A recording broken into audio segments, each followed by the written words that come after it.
This video is brought to you by our Patreon supporters. Since World War I, the issue of maneuver forces outrunning their artillery support has been a matter that military minds have needed to address. With the advent of mechanized and armored warfare, this risk was elevated. The solution? Self-propelled artillery. The theory of modern combined arms warfare was first put to the test during World War II, and all the great powers implemented self-propelled artillery that could keep up with the tanks they were meant to support. In this video, we're going over the British and Canadian armies, Priest and Sexton equipped self-propelled field batteries of late World War II, the equipment they used during the war, and the battery's organization. I'm your host Brendan, and this is Battle Order.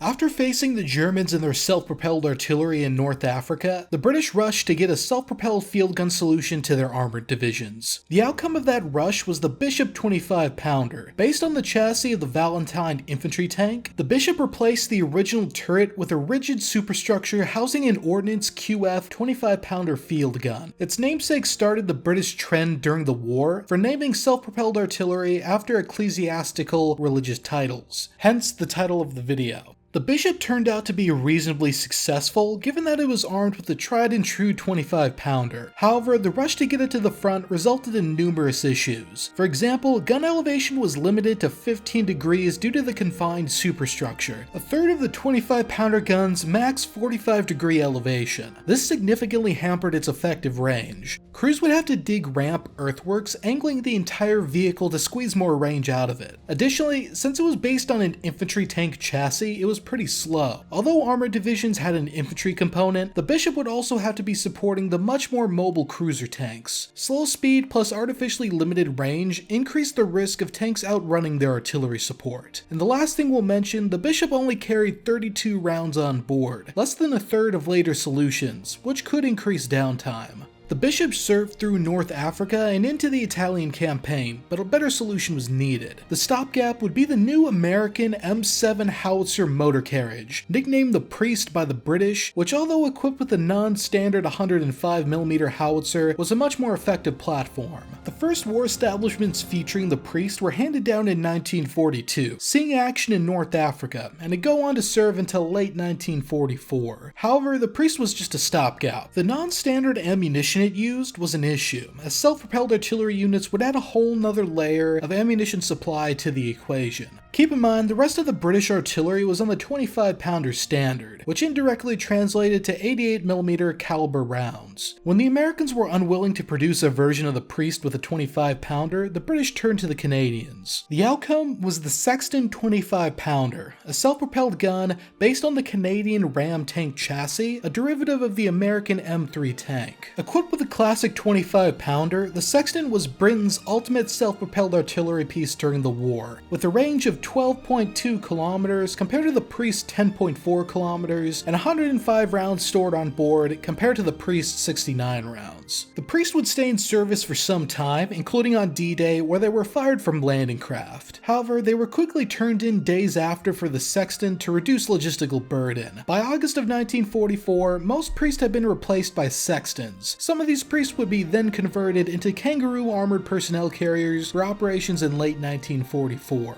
Although fast-paced action did occur, especially towards the end of the war in Northwest Europe did not turn out to be the mobile war that had been hoped for. Much of the time, self-propelled batteries functioned similar to their truck-towed counterparts, far back from the front lines during relatively static operations. However, self-propelled platforms still retained some advantages over towed artillery, such as the ability to position across slightly more rough terrain. At the same time, they exacted some disadvantages, such as a more intense logistical burden. But how and where were these platforms used? The British, Canadians, and other nations that mimic their organization typically employed self-propelled artillery as one of 4 types of artillery in their armored divisions. By late World War II, a British armored division's maneuver elements were its Armoured Brigade and Infantry Brigade. The Armoured Brigade was the division's tank component, consisting of 3 battalion-sized armored regiments mounted in cruiser or battle tanks, and 1 motor battalion of mechanized infantry mounted in M5 half-track. tracks. The infantry brigade then consisted of 3 normal infantry battalions that were motorized by divisional lorries. The division was supported by several other units, including an RAC reconnaissance regiment. But what we're interested in is the Divisional Royal Artillery. This command contained a light anti-aircraft regiment equipped with Bofors 44mm AA guns, an anti-tank regiment equipped with towed 17-pounder guns in either M10 or Achilles tank destroyers, a field regiment equipped with towed 25-pounder howitzers, and the subject of this video, a field SP regiment. This regiment, which was a battalion-sized formation, consisted of a regimental headquarters and 3 batteries with a total of 24 guns for the regiment. The regiment came under the overall command of a lieutenant colonel. We won't be going too in-depth with the regimental HQ as it was mostly lorries and jeeps, but we left a link in the description to a war establishment including everything in the HQ originally published on Tony Chadwick's now defunct warestablishments.net. One interesting note though is that the regimental commander rode in a tank observation post in combat. In armored divisions, regimental, battery, and troop unit commanders were authorized tanks specifically equipped to act as forward observation outposts. In British practice, unit commanders acted as forward observation officers, co-located with maneuver units, a key difference from American practice where NCOs typically filled that role. While American forward observers requested fire and could be reduced to being the maneuver commander's artillery signaler basically, British forward observers spoke authoritatively on matters related to fires and ordered fire from their unit. The tank observation post was meant to be the same tank operated by that division's armored brigade, but Canadian-produced Ram tanks were also used for this purpose if not enough were available. In theory, the tank's main armament was to be retained, but ammunition stowage was reduced to make room for additional radios. However, in practice, tank breech blocks and sometimes whole guns were removed for battery commanders and higher to make room for more radios. If a tank gun was entirely removed, it'd be replaced by a fake one so as not to draw attention. But onto the batteries themselves. Each battery consisted of a battery headquarters and 2 troops. The battery HQ was further split into a command portion and an administrative portion, while the troops were split into a troop headquarters and 2 sections. Starting from the bottom, the most fundamental firing unit was the subsection, also colloquially known as subs, which consisted of 1 self-propelled howitzer.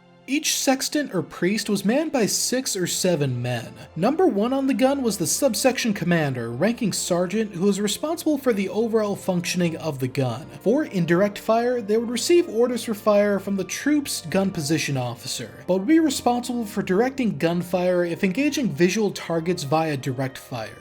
Number 2 was the gunner, responsible for operating the breech and ramming loaded shells. Number 3 was the gun layer, who laid or aimed and fired the gun. The British Army used single-man laying. Number 4 was the loader, who was in charge of the gun's ammunition supply and physically loaded the rounds. Number 5 was responsible for making sure shells were ready for the loader. Most of these crewmen, designated gun numbers in war establishments, would rank gunner, the artillery branch's equivalent to private. However, one would usually act as a second in command for the subsection, and might rank bombardier, equivalent to a corporal or lance sergeant, which was an appointment for bombardiers with sergeant responsibilities but bombardier pay.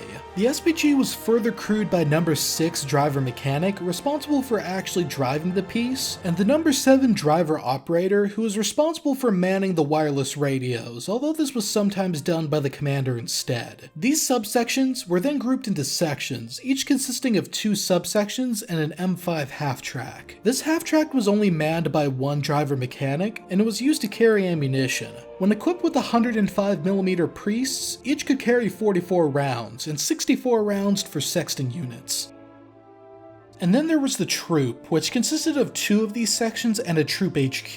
The troop HQ consisted of a forward observation component and men for the troop command post, essentially a fire direction center or FDC. In terms of vehicles, the troop HQ contained 2 tank observation posts, 2 1500 weight or 3/4 ton 4x2 trucks, one fitted for a wireless, 1 1500 weight 4x4 truck, 1 jeep, and 1 motorcycle. The first tank was for forward observation. The troop commander, ranking captain, rode in it during combat, and was further crewed by an observation post assistant, ranking bombardier, a driver operator for the radios, and a driver mechanic. The second tank was for the troop command post. Unlike the forward observation tank, who needed more protection, the CP's tank was so that they had enough cross-country mobility to keep up with the guns in combat. Some of these second tanks were replaced by Sextons that had their gun removed. The CP was led by a gun position officer, who was a senior ranking lieutenant and was the senior officer present at the battery during combat. He was assisted by a gun position officer's assistant, a driver operator, and a driver mechanic. Next, there was a troop leader, who was a junior ranking lieutenant and rode in the 4x2 truck fitted with a wireless radio. In practice, the troop leader led the troop's supply train, which would be positioned out of harm's way during combat and brought up for resupply as required. They could also be used as relief for the gun position officer or forward observer depending on the situation.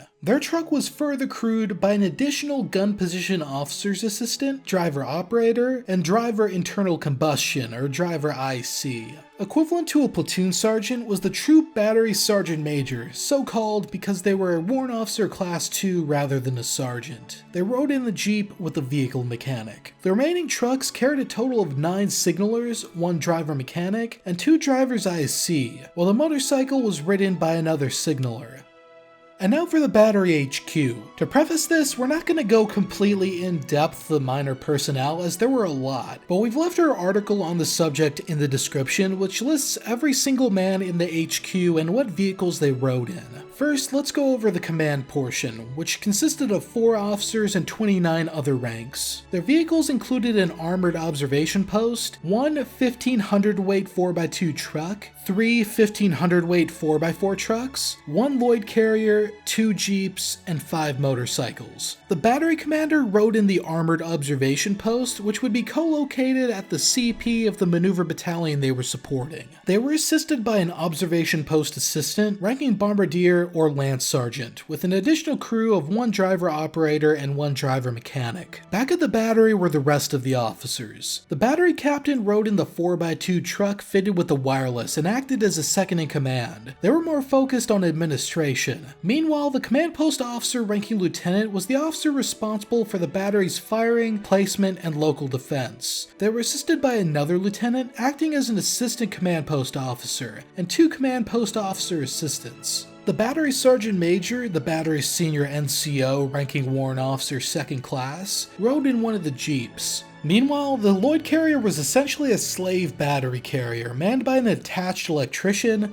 driver mechanic, and driver IC. They acted as mobile recharging units for the battery's vehicles. Most of the rest of the command portion's personnel included a signaling sergeant for coordinating battery signals, signalers, and motorcycle orderlies.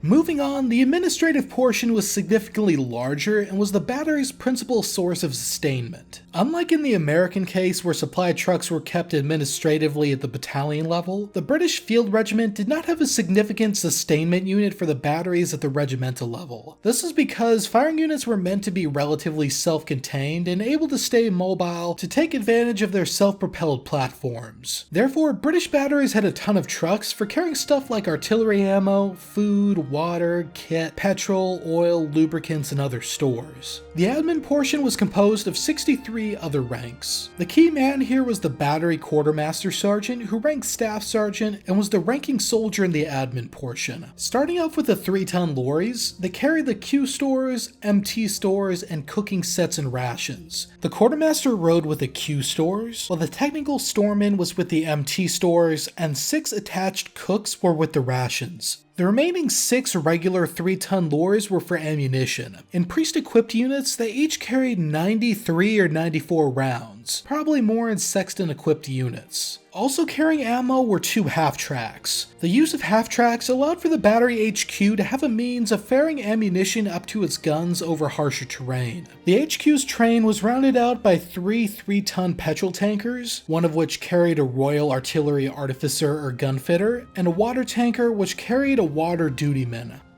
And now I just want to thank our Patreon supporters, especially our producers. If you want to support us directly and get a bunch of perks, including early access to videos and scripts, merch files, and access to our patron-only chat on Discord, you can support us over on Patreon, linked in the description.